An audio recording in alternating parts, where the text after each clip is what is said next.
Hi, I'm Jo from Arrow, and today we're going to talk about and show you how to assemble the Auntie sewing cabinet. This is an Auntie M in white. Auntie Oakley comes in oak.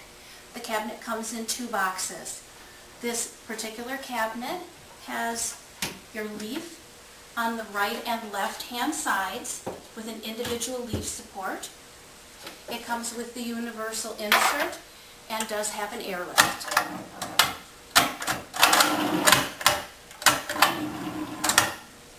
Getting ready to build our sewing cabinet, we want to gather the following tools. Screwdriver, or an electric screwdriver is recommended, hammer or mallet, a wrench, and adjustable socket wrench.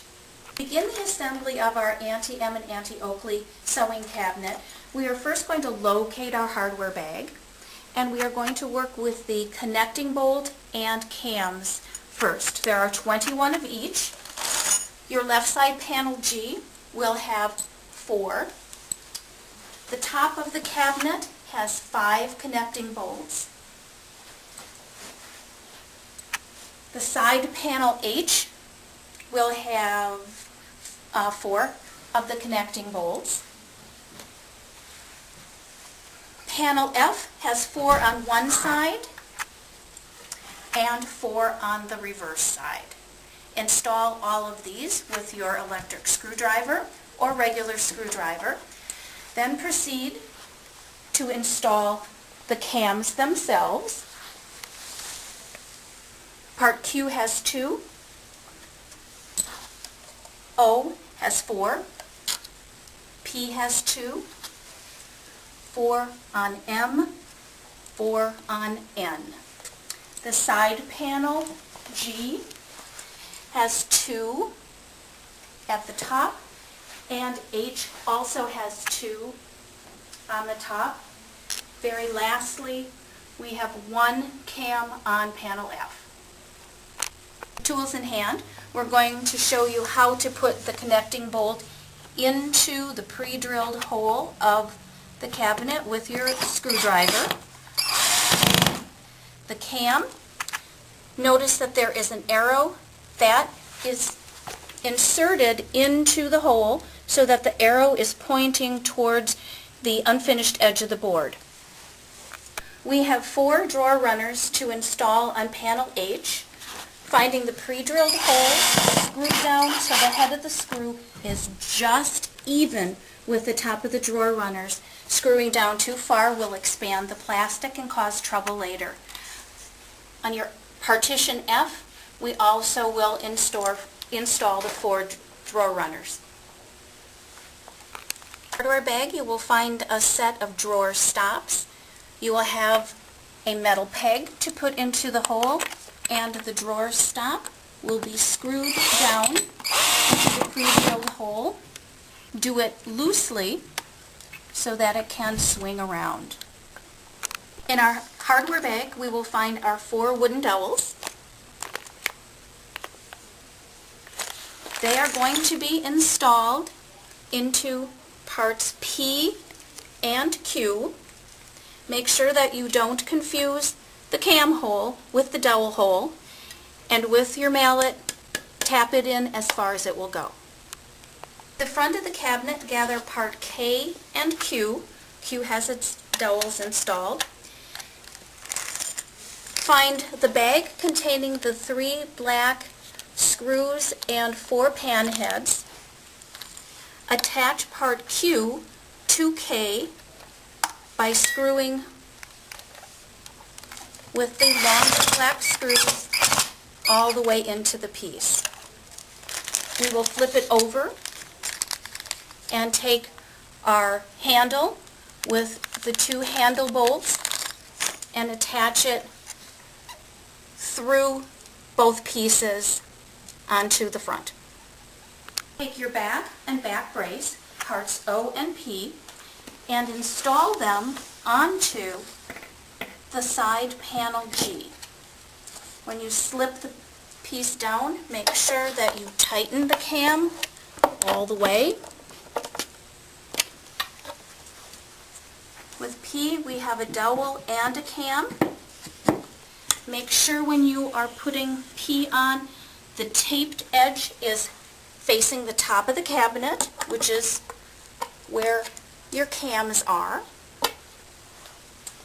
Lastly, we will attach the front to the cabinet, that's Q and K. And again, we have a cam and a dowel. And we tighten it up.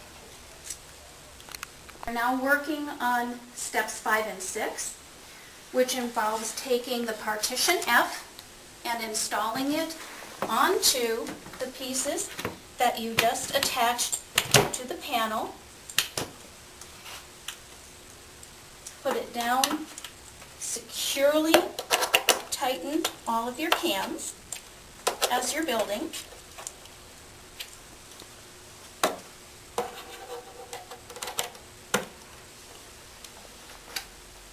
The compartment back, M, will go next. Cams facing inside.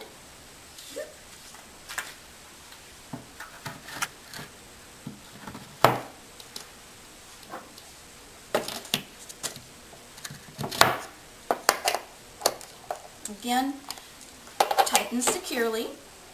Now we will put compartment bottom N in place. The cams can face down where they will not be seen. We are now able to add the outside panel, which is H.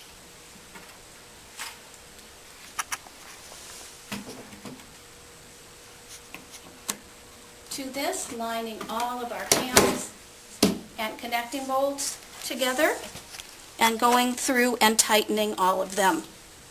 Assistant, we're going to flip the cabinet over very carefully, supporting it and putting it upside down. Just to run through the caster installation, the caster clip goes over the board. Then we take our caster insert with our hammer, tap it securely through. Take the caster itself. There are two styles, one with the tab, one without.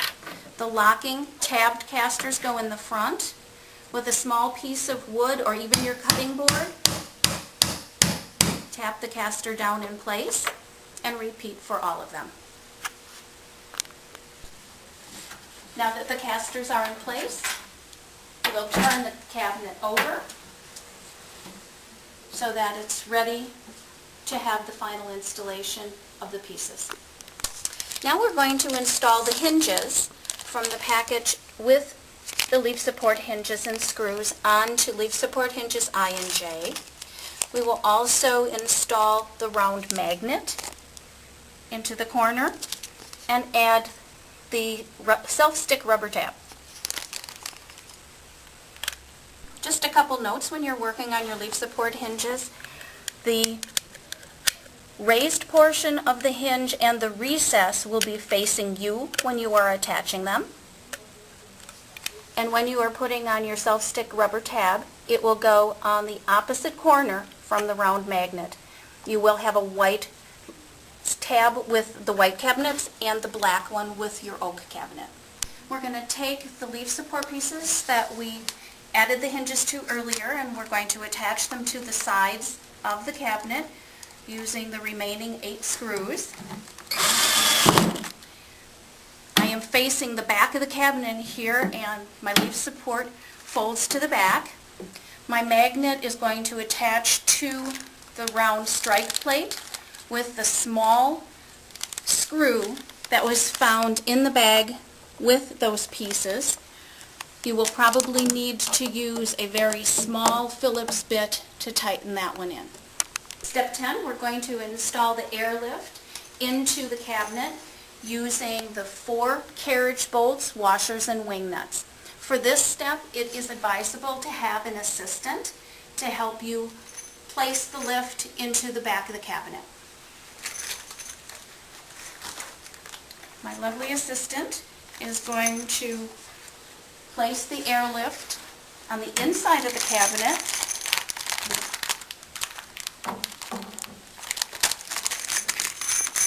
Now that we have inserted all of the carriage bolts through to hold the lift in place, take your hammer and tap each of them in to seat the carriage bolt.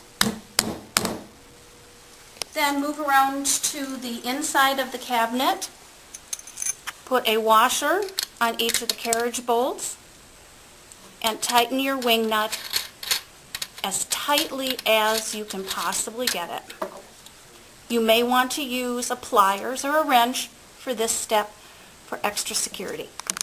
This next step of putting the top on the cabinet is much easier with two people because you are going to line your connecting bolts up with 5 cam holes, dropping it down. We have to tighten 5 cams throughout the piece. I'm taking a little break by assembling my 4 drawers at this point. This is the last drawer to assemble. We're going to install the clips into the back of the drawer. There are clips on the front. You want to make sure to add the sides, and the groove, which is where the bottom of the drawer will slip in, has to run continuously around. Our drawer bottom slides right down the track, and we clip on the front of the drawer,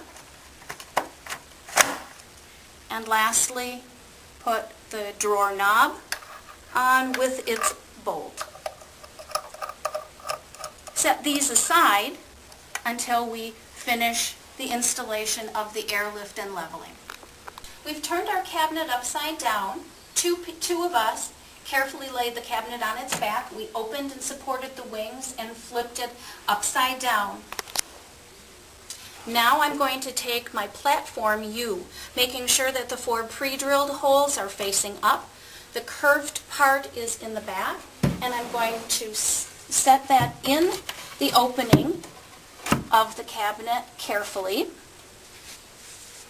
A piece of styrofoam from the packaging I'm going to take around to the back and just lift the cabinet and slide that in to give me a little bit of space while I do the next step. Now I'm going to attach the wings onto the airlift. I've taken all of my hex head bolts and separated them from the nuts and washers to make it easier. The wings are attached using the hex head bolt, nut and washer very loosely. We're making sure that the wing is on the inside of the airlift and the flange is facing outwards. Don't tighten any of these too much because we'll be doing that in a later step. I went around to the back and removed the piece of styrofoam from underneath the cabinet, cut some strips of cardboard from the box, and I'm tucking them around the sewing platform, making sure that the gaps at the corners, front and back and side to side, are as even as possible so nothing will get hung up. I have my 4 pan head screws, which will be installed in the pre-drilled holes, attaching the wings.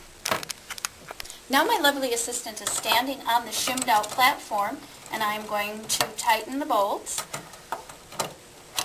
Now our final step, we're going to install the drawers onto the drawer runners. At this point you can flip down your drawer stop so it holds it in place. Your bottom 3 drawers have the wider front plate, your top drawer is narrower.